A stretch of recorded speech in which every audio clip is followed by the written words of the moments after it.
Jimmy Stein has a crazy wild prediction for the SEC, and we're also going to talk about some of the strongest and fastest players, not only on this team, but of all time.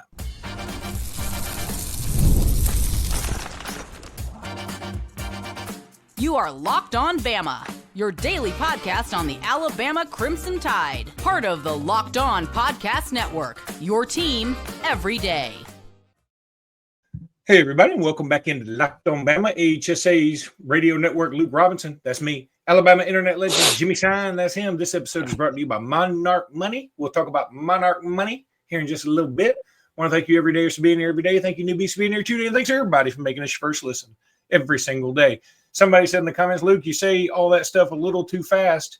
And I'm like, we got to get as much info to you as we can. I also realize the irony in telling you that why I'm doing it that way takes away from the info we could be giving you. But yeah, regardless, y'all will now be 2 facts short because of the please subscribe to the show. Please subscribe to the show. And there we go.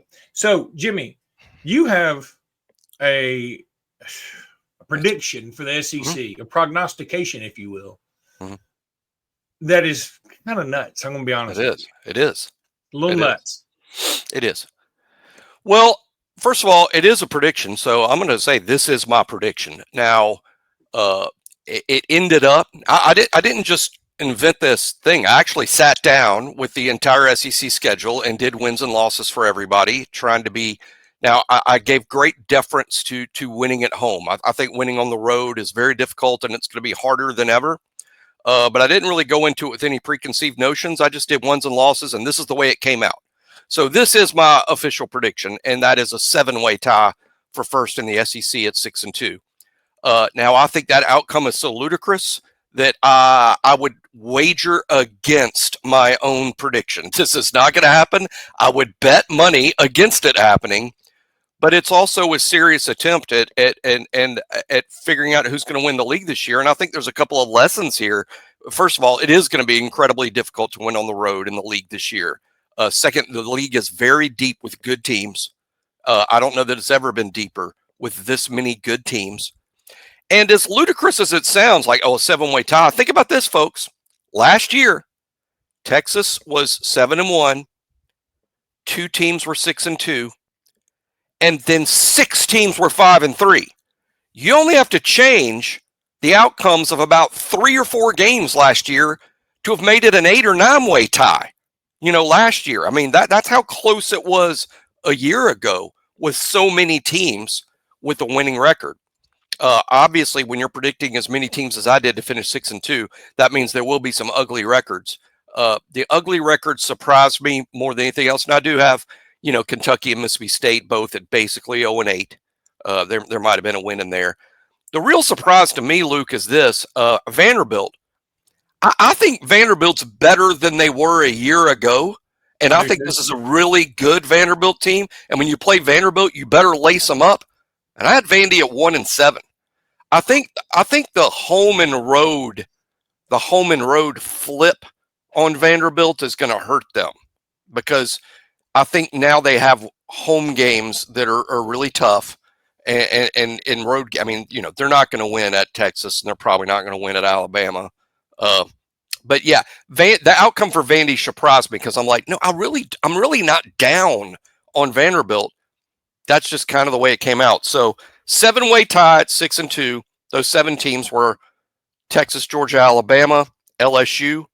I think those are the 4 best teams in the league. But I think they have really tough road schedules.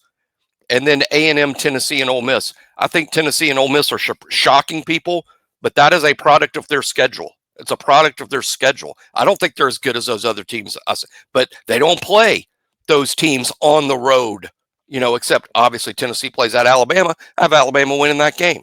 I had Alabama's 2 losses, for those curious, at Georgia and at South Carolina. That also means I have Alabama winning at Missouri and at Auburn, and I think both of those games will be really difficult to win, to say nothing of the home games against, LSU and Tennessee. So that's the way I'm predicting it. Is it going to be right? No, it's not going to be right. Of course it's not going to be right, but that's the way I see it. I mean, I love how it's so ludicrous. You're like, I don't even want a part of this. I don't even. I'm not betting a I don't dollar even want to on be a part of this. But I'm pulling up. I know I was almost embarrassed to say it, but I put so much work into it. Yeah. I put a lot of work into that. It took me 3 days, actually, because I wanted to like be fresh every time I looked at it. You know, I look at Vandy's schedule, and it's definitely the at games are tough. At Texas, Loss, at Kakalaki, at Loss. Alabama, at Loss. Tennessee. Loss. Yeah, well, here's the one thing I'd say about that, though. I mean, I don't know. I feel like they got a shot against Tennessee for sure. I mean, we have unless Joey Aguilar is much better than I think he's going to be.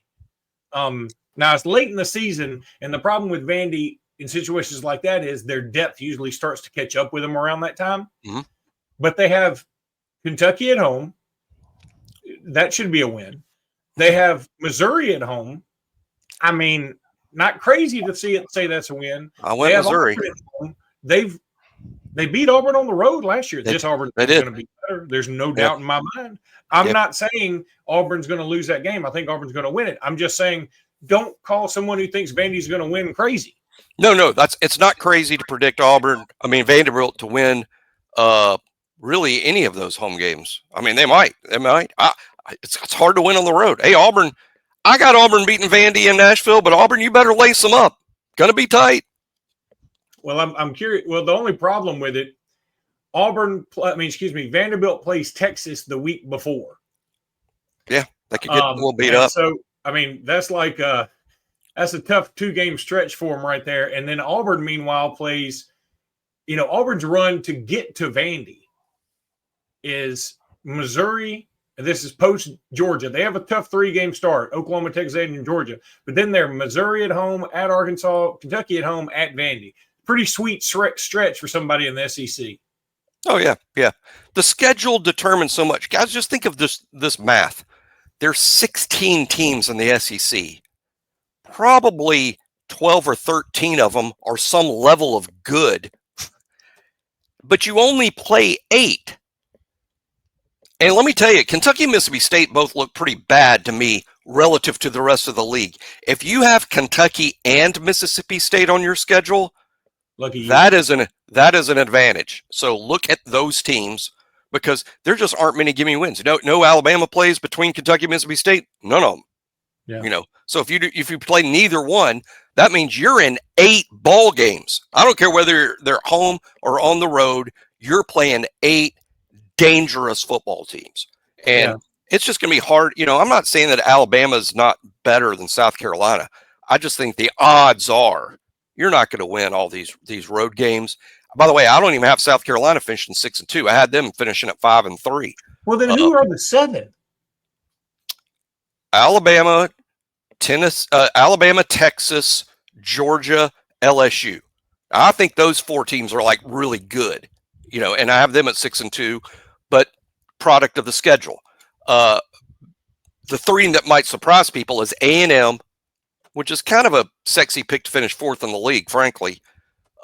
Tennessee and Ole Miss. And I know Tennessee and Ole Miss were the ones surprising people, but I have Tennessee and Ole Miss at 6-2, largely due to schedule.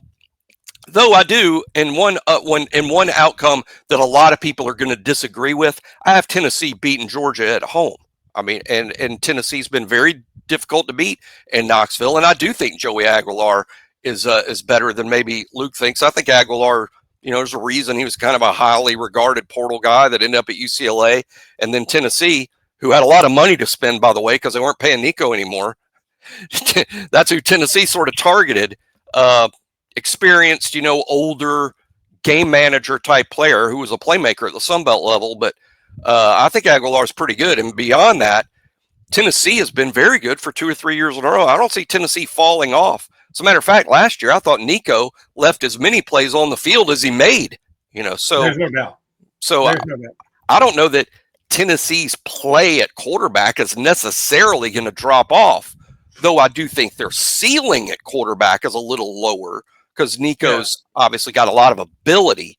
But hey, Aguilar's no slouch. But Tennessee's pretty good in the other 21 spots. I mean, it's sort of like, would you rather have Nico or Pavia. And I think most people who follow recruiting and the draft experts and everybody be like, yeah, Nico's a better player. Well, tell you what, who I'd rather have quarterback in my squad. I know. That's a great point.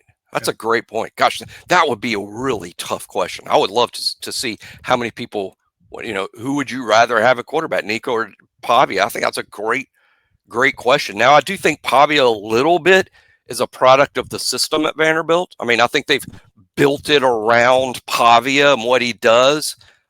They've done that as well as anybody. Also, that's another reason Vandy could struggle a little bit this fall. People now have a year to see it coming.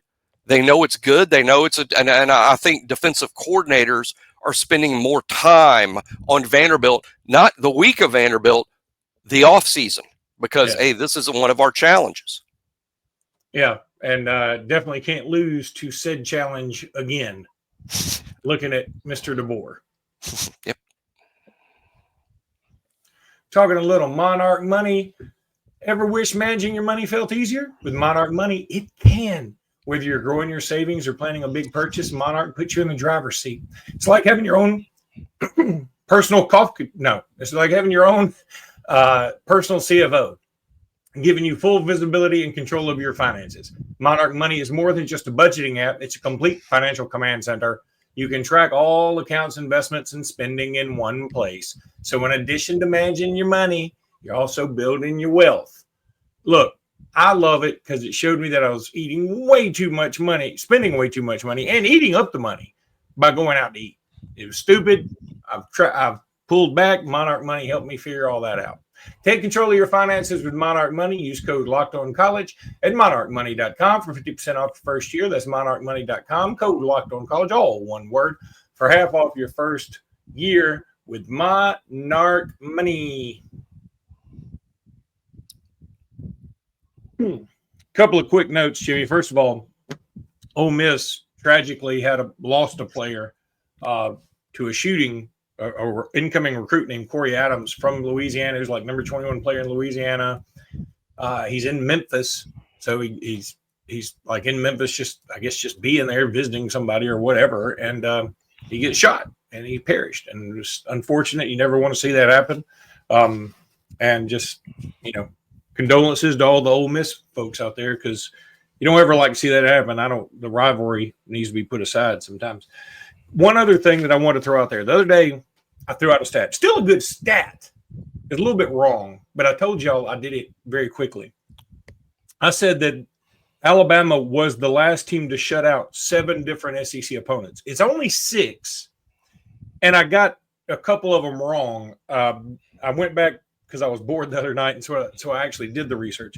Alabama is the last team to shut out Auburn, the last team to shut out LSU, last team to shut out Georgia, last team to shut out Texas A&M, last team to shut out Mississippi State, and last team to shut out Missouri.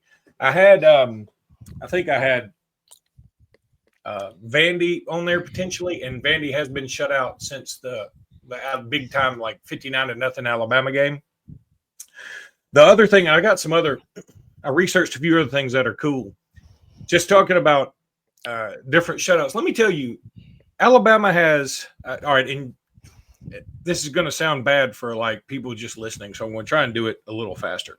Alabama has 1, 2, 3, 4, 5, 6, 7, 8, 9, 10, 11, 12, 13, 14, 15, 16, 17, 18, 19, 20, 21, 22, 23, 24, 25, 26, 27, 28. 28 shutouts since 2008.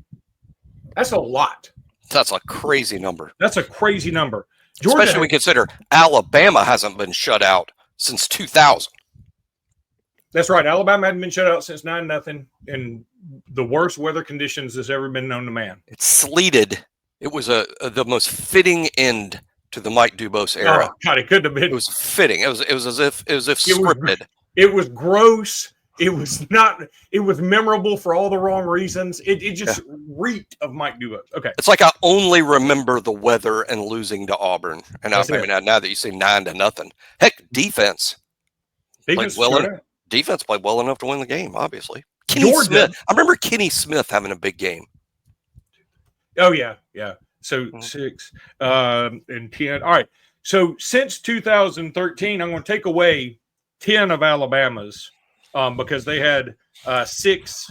They had 6 in that period. I'm just going to go to 2013 now, and so that'll take Alabama to 18. Georgia, who a lot of people consider to be like that's the defense now. That's the new defensive team. They only have 12 shutouts in that period. So we have 150% of what Georgia has in shutouts since 2013. Okay, impressive stuff. Yeah, and also I should have done this. A lot of Georgia's, it seemed to me, came from the Kentuckys and things of the world. Now some of ours came from those too, but we've also shut out Texas A&M. We've 59-0. We've shut out LSU. We've shut out LSU multiple times. I saw a stat the other day. I hope I still have it on my Alabama is the only team like that has shut out. Okay, LSU football has been shut out in Death Valley 4 times in the last 25 years. Alabama's all of them.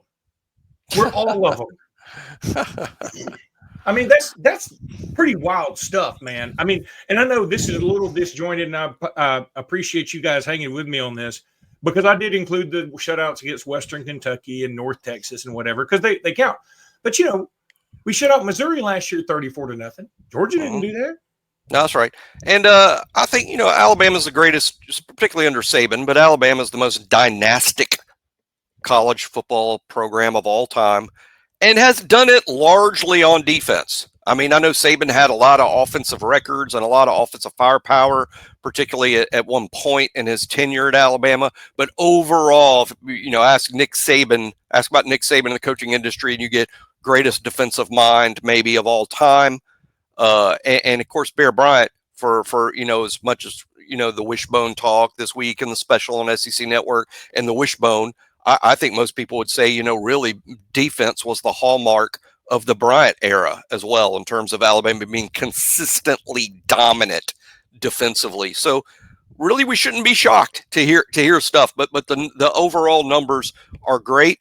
And hey, the most encouraging thing of all, Luke, is last year's defense under Kane Womack, points and yardage wise, that was the best Alabama defense since 2017, and it should only be better this year. So there's reason under Kane Womack to believe that Alabama being really good on defense is going to continue. Then I go back to the 2011 season to now, the Alabama LSU rivalry, the last 14 games. Alabama, in those 14 games, Alabama scored 424 points. LSU has scored 237. And remember, they scored a boatload of those points in 2019. The 19 LSU game. Even with that game in 2019 where they scored a lot, the average score is Alabama 30, LSU 15 over these last 14 games. There have been 3 shutouts in those games, all of them in the state of Louisiana. Now, one of them was in New Orleans at the Sugar Bowl, but all of them in Louisiana. I don't know. I just feel like, yeah, it's a rivalry. I respect the heck out of LSU. I really do. I mean, I know a lot of people probably don't. I do. I think LSU's kind of fun. I like having them as a rival. But we've owned this thing more than people know. So, I loved those Saban Les Miles games where they were both putting defenses on both particularly defense. There were just NFL players everywhere during those Alabama LSU games. That's why CBS wouldn't let it go. CBS got the pick before the season started about, okay, the one night game you get all year, which game you go. They picked Alabama LSU a bunch of years in a row because there were so many great players. It's so easy to sell that game. I love that rivalry then in particular. I think now, as far as Alabama goes, the best matchups, Alabama, Georgia. And I don't know that Georgia says that because Alabama's had so much success in the series, but this year goes to Athens. And I've already said earlier in the show, I don't know that Alabama's going to win that game this year. But I tell you what, they're going to be worried at Georgia. They've seen this movie before. All right, so let's do this. Since I put it on there and I got off down a rabbit hole, but strongest and fastest players. We can talk about, I think maybe we can say who we think for the current team a little later on. Okay. Who's your fastest player that you really think, like you said, okay, I got to have one guy that's the fastest player in your, forget, black and white days. I want to do, color TV days, like since we've been alive. Who do you think the fastest player is? I think it's Henry Ruggs, and as much as anyone's going to have a subjective opinion about this, and it's fine that people's opinions are different. I mean, I think this is sort of settled by the stopwatch in Indianapolis. Yeah, I'm with you. And it says Ruggs is the fastest. I mean, Ruggs ran one of the fastest times in NFL Combine history. No Alabama player at the NFL Combine has run faster than Ruggs. So to me, Ruggs is like the answer.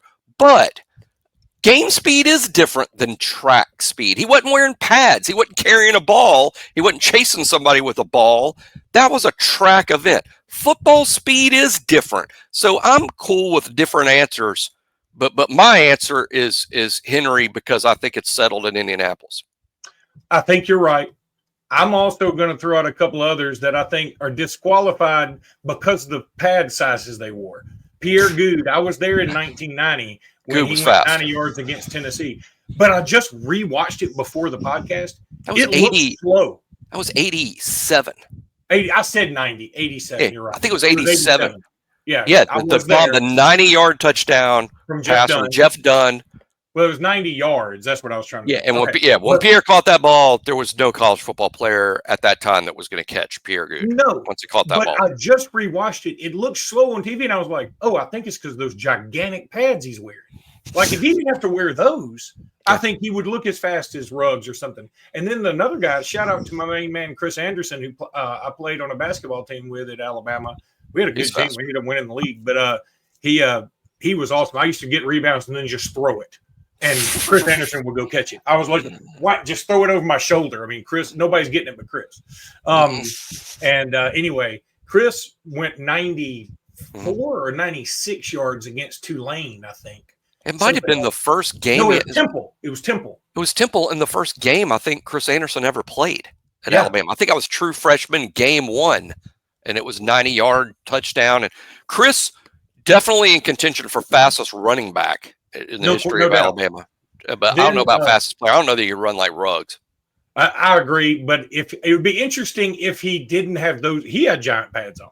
There was a player that I never saw play that a lot of people say may have been the fastest, named James Mallard. He played back played a long time ago, but a lot of old timers older than me. Yeah. It's hard to believe people older than me are alive, but people older than me that saw James Mallard said he might be the fastest guy. So I wanted to throw him out there.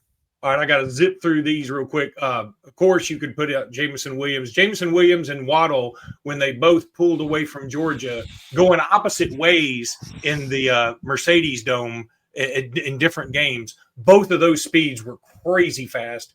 You could obviously throw those two in there, I think. Maybe Jahmyr Gibbs if you want to, but I honestly, I would take all these guys before I took Gibbs, even if Gibbs' time number is better.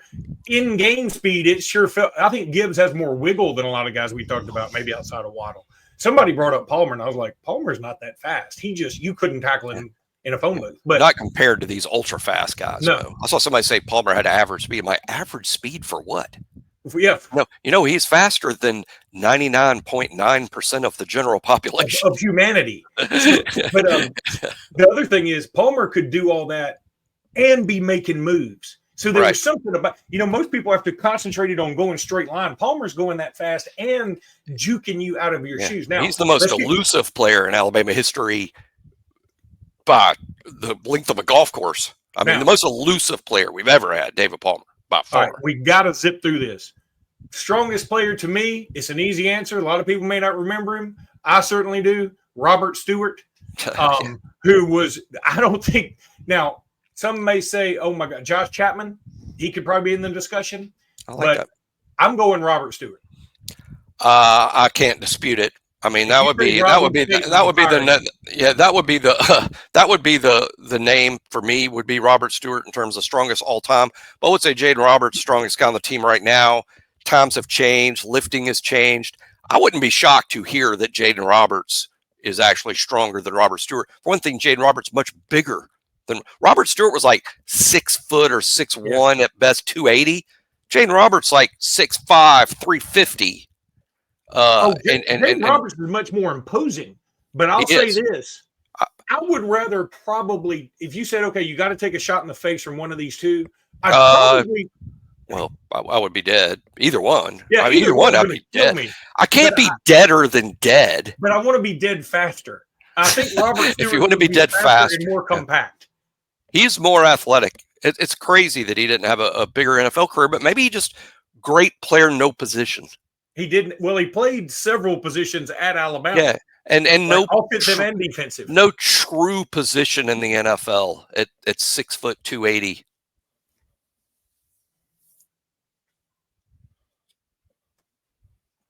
God, that's the strongest, fastest, most elusive, all those things. We could go on for days about those. We could also go, we got to do our thing where we draft an all-time like Nick Saban team again, because now it was unfair because I gave you the first pick, so you took Tua, and then I was like, well, it doesn't matter who I pick. I mean, my quarterback's not going to be as good. That was several years ago. Now I got a few different quarterbacks I could probably pick. Bryce or Tua is a good answer. Yeah, Bryce or I mean, in fact, I would have a hard time picking first. If I'm really picking first, I'd probably take Bryce. But, anyway. I'll take Bryce. Okay, so let's talk about this roster ranking. Where are we, Jimmy? Well, we're 10 days from the start of practice, so we're at 10, but we 11 was Saturday. So 11, Quay Russaw, 11th best player on the team. A little bit of that's projection. We saw Quay, who actually started game one last year and played a lot, but Quay was also banged up. He shared his position a lot. I think this year we see a healthier Quay Russaw who's not sharing the position quite as much, and I'm anticipating a breakout year of sorts. We talked about James Smith on the last show. I think his buddy from Montgomery, his teammate from Montgomery, I think they sort of break out at the same time in their year threes, and I'm anticipating a big year. Quay has got to get better at rushing the passer. I mean, that's the deal. He plays the pass rushing position at Alabama. I think he had 1 or no sacks last year. I mean, and I know he's worked on it. He's talked about how he's worked on it. He's a team leader. One of the big leaders on the team now is Quay Russaw. He's tough as nails. What he's got to improve on, if he wants to play pro football, and you know he does, he's got to rush the passer and do a better job. And I'm confident he will. I'm confident in seeing, I think he's going to be a tremendous pass rusher this year, which is a heck of a leap from where he was a year ago. But that's how I see it coming, even to the point that I rank Quay Russaw the 11th best player on what's a pretty loaded Alabama football team. Okay, I'm with you. And again, if I was trying to think, well, if you rank these a different way, like who's the most important to Alabama being successful, or who's got the most potential, I'd probably still put him around 11 no matter what. Either way. Yeah. I mean, I think he's got all this potential. I think there's a lot there. I mean, it's a little bit of James Smith. In fact, this James Smith statistically may be more productive over his time so far. Part of that's probably because of injuries. Per snap basis, that might be true. Per snap basis, that might be true. But Quay made some spectacular plays last year. It wasn't like he was it? 2, I think, and actually wasn't so much a consistent playmaker. As a matter of fact, I would say Quay and James are sort of in the same bucket here, which is y'all have both flashed greatness. We both know you have greatness potential. Now it's year 3. Now it's time to show it.